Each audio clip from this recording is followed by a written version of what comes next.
m'appelle Small, Nick Small, je suis détective privé.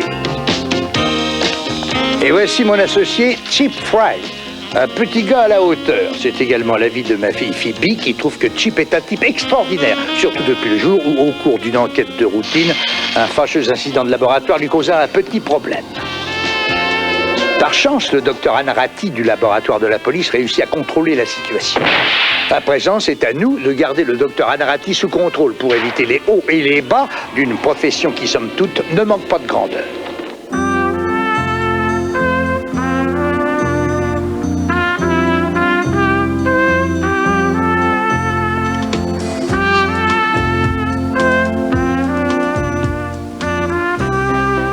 À cette heure de la journée, quand le soleil se couche, que la lune se lève et que tout devient si noir, c'est mon moment privilégié, je lui ai donné un nom particulier. Ce nom, c'est Nuit.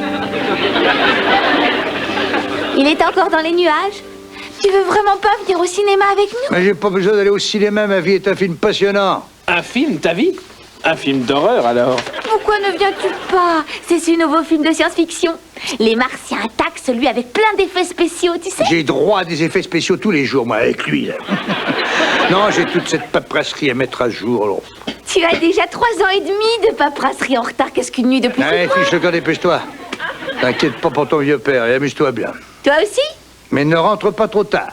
Ah, faut savoir ce que tu veux, qu'elle s'amuse ou bien qu'elle rentre pas trop tard. Les deux en douille.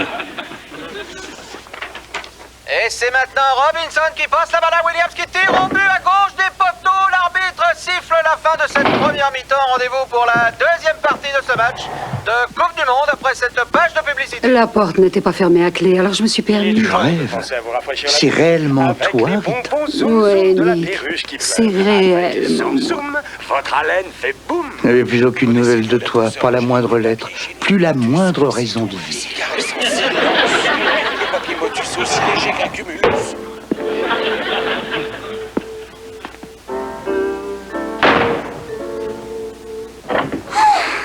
C'est bien ce que je pensais. Papa a oublié de fermer la porte. On a bien fait de repasser par ici. Pas une seule fois. Je ne me suis endormi sans que ton visage vienne hanter mon esprit. Embrasse-moi. Tu te souviens, il a dit que sa vie ressemblait à un film. Il est maintenant interdit aux moins de 13 ans. Vite, sortons d'ici avant qu'il ne soit classé X. Tu sais, 20 ans se sont écoulés depuis notre aventure, Rita, et rien n'a changé. Tu es toujours aussi belle. Tu as le même parfum. Et ta peau est toujours aussi douce. Nick, j'ai des problèmes, d'immenses problèmes. Moi aussi. Je suis toujours le même. Oh oui, Nick, c'est incroyable. Il a dit qu'il allait me tuer. Mais comment? Avec une arme. Donc comment suis-je toujours le même? Oh, ton visage, tes cheveux, ton costume. Oh, Nick, il faut que tu m'aides. Il s'agit de mon mari. Son nom est Otis. Oh, c'est pas facile à expliquer. Il était fou de jalousie. Il m'a accusé de le tromper avec le facteur, le plombier, le boucher. Toi avec le boucher? Il a été exécrable. Je n'en pouvais plus. Je me suis enfuie. Je me suis trouvée un petit meublé. Et je croyais être en sécurité jusqu'à ce matin, lorsque j'ai reçu cette lettre. Oh. Je t'en épargne la lecture, je la connais par cœur. Il dit qu'il sait où je suis, qu'il va venir me tuer. Oh, Nick, sauve-moi, je t'en prie. Non, mon pauvre petit chou. Mais bien sûr, je vais t'aider, ma chérie. Écoute, tu vas venir chez moi. C'est petit, il n'y a qu'une seule pièce, mais on se débrouillera. Tu prends des croissants le matin? Non! Eh ben moi non plus. Je voulais dire que je suis en parfaite sécurité maintenant que je suis entourée de toutes mes sœurs. De tes sœurs? Mais c'est le premier endroit où il ira te chercher. Non, Nick, au couvent. Au couvent? Mais tu peux faire quelque chose pour moi. Tu veux bien garder ceci, s'il te plaît? Oh, tes bijoux de famille. Oh non, ces pierres sont de pacotille, malheureusement. Mais c'est le cadeau que mon père m'a donné pour mon diplôme.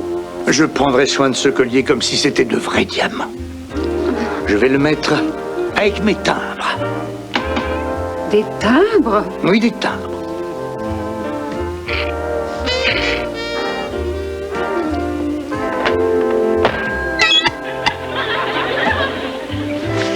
Tu en fais collection? Oui, ça m'a pris comme ça, subitement. Tu sais ce qu'on donne dans les supermarchés? Voilà, là-dedans, ça fait rien.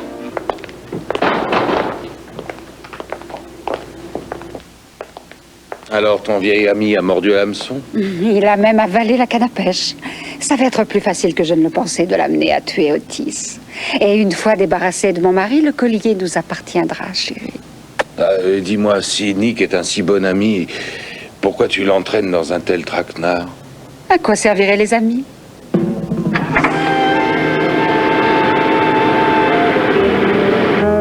Une femme, c'est comme des chewing-gums. Quand elle se colle à toi, c'est difficile de s'en débarrasser. Et me revoilà en train de faire de la poésie. Hier encore, je me croyais trop vieux pour tomber amoureux et ça me donnait le bourdon. Mais depuis que Rita est apparue, j'ai l'impression d'avoir les cloches de Notre-Dame qui me carillonnent au fond du cœur. Ah, quelqu'un devrait prendre une photo. Moi, Nick Small, payant une fleur pour une femme. Tiens, voilà, 50 cents, garde la monnaie. Vous êtes fou ou quoi? Mais non, je suis juste généreux. Celle-là, elle coûte $3 pièce.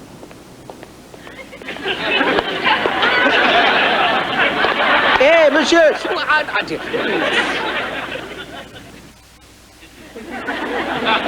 Ah, il faudrait que quelqu'un prenne une photo. Moi, Nick Small, piquant des fleurs pour une femme. Au fur et à mesure que je m'approchais du couvent, mon cœur bondissait dans ma poitrine comme s'il voulait s'en échapper. Il n'y a que deux choses qui me mettent dans cet état. Une femme, ou alors de courir pour attraper l'autobus.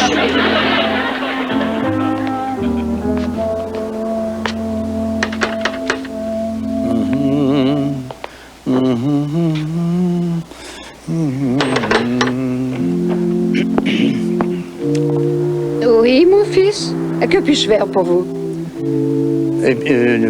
Vous voulez bien remettre ceci à Rita? Dites-lui que c'est de la part d'un vieux fou. Mais je suis certain qu'elle comprendra.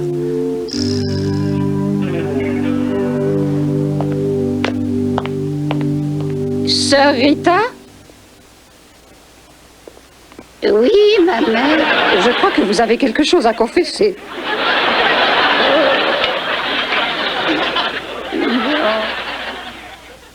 Mais qu'est-ce que tu cherches? Le dossier Collins. La lettre C vient avant D, non?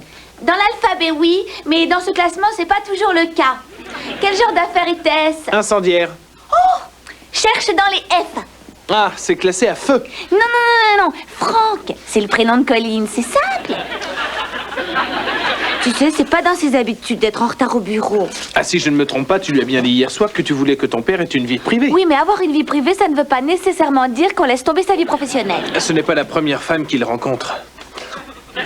J'espère seulement que ce n'est pas le genre de femme intéressée qui cherche à lui pomper tout son argent. Non, t'inquiète pas pour Nick Small. Il a une arme infaillible pour faire fuir les chercheuses d'or. C'est son avarice. Ah. T'en as assez de coller des enveloppes? Non, c'est pas ça. Ma langue commence à se coller à mon palais. C'est fini, mon chéri. Tant mieux. On va passer au table. Attends, je vais les sortir du coffre. Tu sais, tu es trop méfiante, Phoebe. C'est probablement une femme très bien qui peut lui donner ce dont tous les hommes de l'âge de ton père ont besoin. Une présence féminine.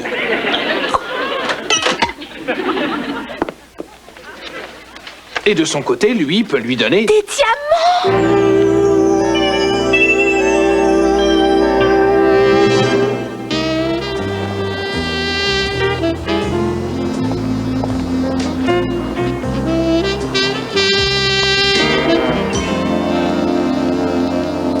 La meilleure chose à faire, c'est surtout de ne pas en parler. Tu as raison. Si lui aborde le sujet, ça va. Mais il est absolument hors de question que l'un de nous fasse allusion au diamant. Bonjour. Bonjour, Nick. Tu vas bien? Comme si j'avais $1 million. Et tout, ma belle? Pas comme si j'avais 1 million, mais plutôt une bague de 10 carats. Quelle magnifique journée, hein? Ça, c'est vrai. Le ciel a la pureté d'un diamant. Il y a des messages? Sur ton bureau, regarde, c'est le moment de reprendre le collier. Ici Small, qui êtes-vous? Ah, c'est toi. Devine qui? Bien sûr, on peut se retrouver chez Eddie, oui. Ça sera comme au bon vieux temps, à la même table, à la même heure. À plus tard. Dis-moi qui c'était. Une vieille amie.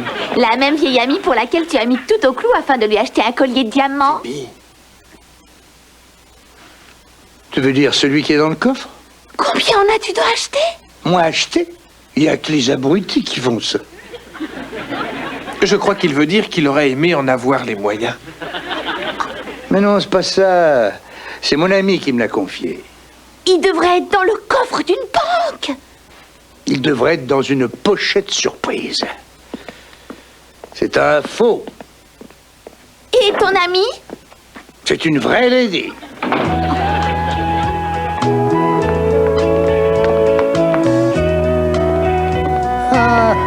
Ce cher vieux Eddie.